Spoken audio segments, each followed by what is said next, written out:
partie des pays qui en Europe ont le taux de chômage qui est encore le plus élevé, avec 7,4% au niveau national. Cela a baissé, nous étions à 9,5 en 2017, nous sommes encore à 7,4%. Dans le même temps, la première difficulté que remontent toutes les entreprises, c'est le cas ici, c'est le cas dans tous les départements que je visite, c'est véritablement le cas partout, c'est de recruter. Il y a la question de l'énergie, mais la difficulté structurelle, c'est de recruter. Avec des secteurs dans lesquels c'est devenu extrêmement compliqué, et avec des moments pendant lesquels c'est encore plus compliqué, notamment à l'arrivée au début des saisons touristiques dans un territoire comme celui-ci. Et c'est un vrai paradoxe parce que nous avons des centaines de milliers et des millions de chômeurs inscrits en catégorie A, pour ne rester que sur cette catégorie.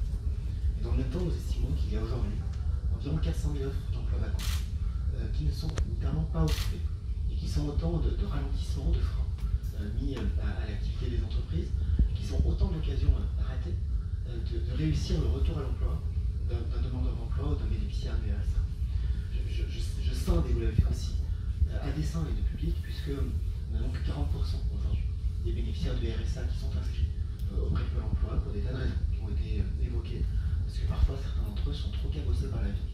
La rupture a été trop longue pour pouvoir être demandeur d'emploi et pouvoir rejoindre un emploi immédiatement.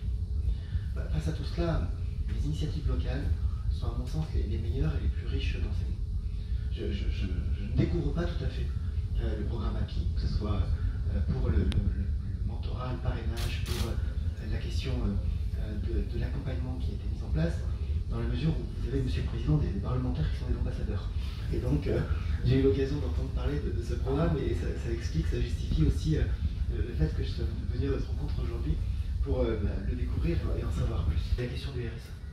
C'est la question du RSA et avec un présupposé, en tout cas une conviction, c'est que personne n'est inemployable et surtout, personne n'est pas sauvable. Et tout le monde peut être accompagné. Il y a effectivement aujourd'hui, et je l'ai dit tout à l'heure, vous l'avez souligné, des bénéficiaires de RSA qui le sont depuis des années.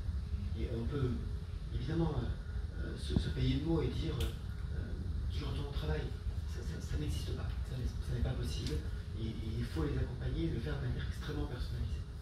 Plus nous allons vers le plein emploi, il y a 5 à peu près, c'est notre référence et notre objectif, plus nous allons aller vers le plein emploi, plus ça sera difficile. Parce que plus nous allons aller vers le plein emploi et plus les personnes les plus employables, si nous devons utiliser cet adjectif, auront été employées. Et donc celles et ceux vers qui nous nous tendrons seront des personnes encore plus éloignées, encore plus cabossées par la vie. Et donc il faudra personnaliser pour que ça puisse marcher. Le président l'a dit pendant la campagne. Le RSA est un droit inconditionnel. Et c'est une chance d'être dans un pays qui permet ce droit-là. Et il a dit aussi qu'une fois ce droit inconditionnel acquis, il y avait une logique de contrepartie et de devoir de l'allocataire pour participer à son propre parcours de réinsertion. On est très loin des caricatures sur le travail obligatoire ou que sais-je. C'est de l'insertion, de l'activité d'accompagnement pour donner une chance.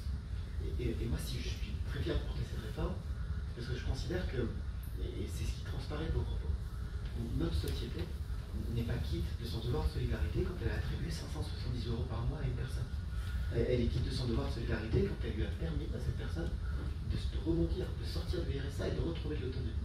Et donc il va falloir que l'on mobilise tous les moyens des associations, du service public de l'État, des collectivités, des entreprises, parce qu'il va falloir permettre aussi des périodes d'immersion, il va falloir présenter les métiers, il va falloir communiquer. Et pour reprendre votre expression, Monsieur le Vice-président, je pense qu'il faut même l'inverser. Ça n'est pas de dire ces personnes que nous connaissons qui sont RSA, peut-être qu'elles peuvent donner 2 heures de leur temps, 3 heures de leur temps à la société. C'est l'inverse.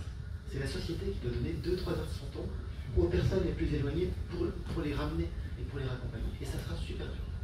Ça sera super dur parce qu'effectivement, plus on va avancer, et plus ça sera compliqué. Depuis octobre 2021, nous avons mis en place un plan de réduction des pensions. Il est doté d'1,4 milliard au niveau national. Il a permis d'une part de former des salariés dans les entreprises, parce que parfois la clé tient aussi à la formation des salariés présents pour permettre à une entreprise de se développer.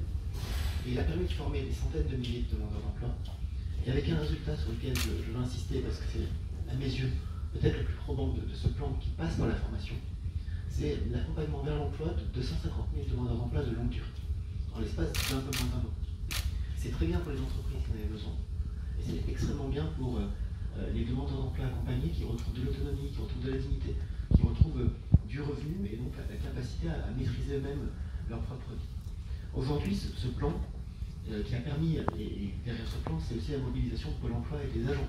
Madame la directrice le sait, appuyé sur des initiatives de l'État, de Pôle emploi, des salons, des rencontres, de la formation.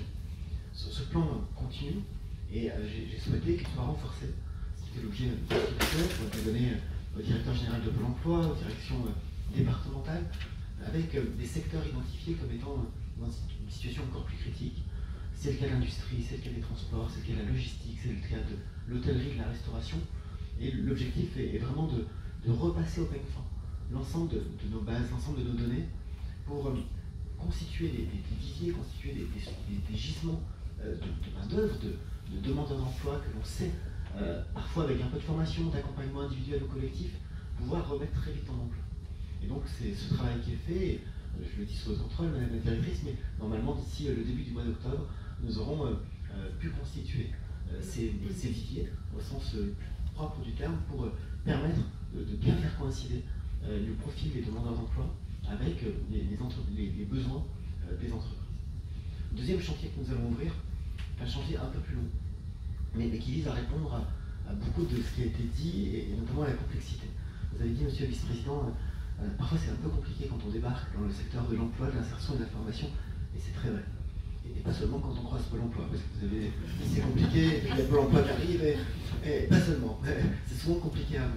C'est compliqué parce que le lien entre insertion et formation est extrêmement étroit, et les deux compétences ne relèvent pas des mêmes collectivités, d'où ma question tout à l'heure, parce que nous sommes avec des multiplicités d'intervenants, et puis parce que nous sommes face à des multiplicités de parcours et de territoires.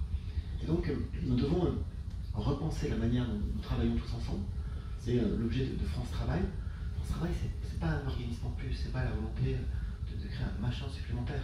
C'est la volonté de mettre le paquet, pardon pour l'expression, sur le parcours du demandeur d'emploi et du bénéficiaire du RSA, puisque j'ai souhaité là aussi que la mission de préfiguration de France Travail, qui va être installée aujourd'hui, c'est vraiment une coïncidence de temps, mais c'est aujourd'hui que le préfigurateur est nommé. Il s'agit de Thibaut Cully, qui jusqu'à présent s'occupait de la plateforme Un jeune, une solution, et la plateforme Les entreprises s'engagent, qui est au commissaire à l'engagement des entreprises auprès de moi, comme il était auprès de mes deux prédécesseurs.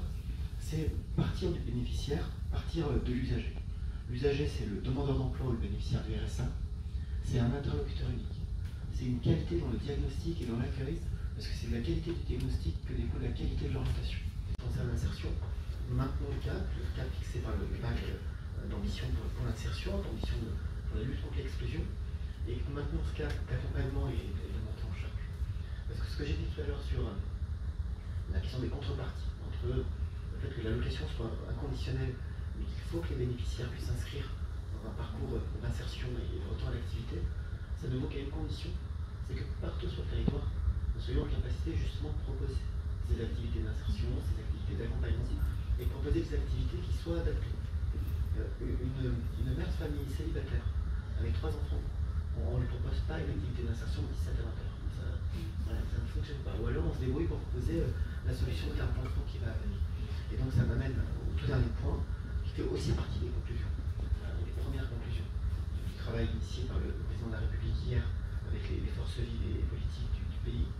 C'est qu'en réalité, on a un travail de formation, d'insertion, d'accompagnement. On a aussi un énorme travail à faire sur ce qu'on appelle parfois des freins périphériques, des questions de garde d'enfants, qui sont de mobilité et qui sont de logement. Ça paraît des évidences, mais ce sont les 3 points dont on sait aujourd'hui, ça a toujours été le cas, dont on sait aujourd'hui que ce sont des freins absolument impossibles à surmonter.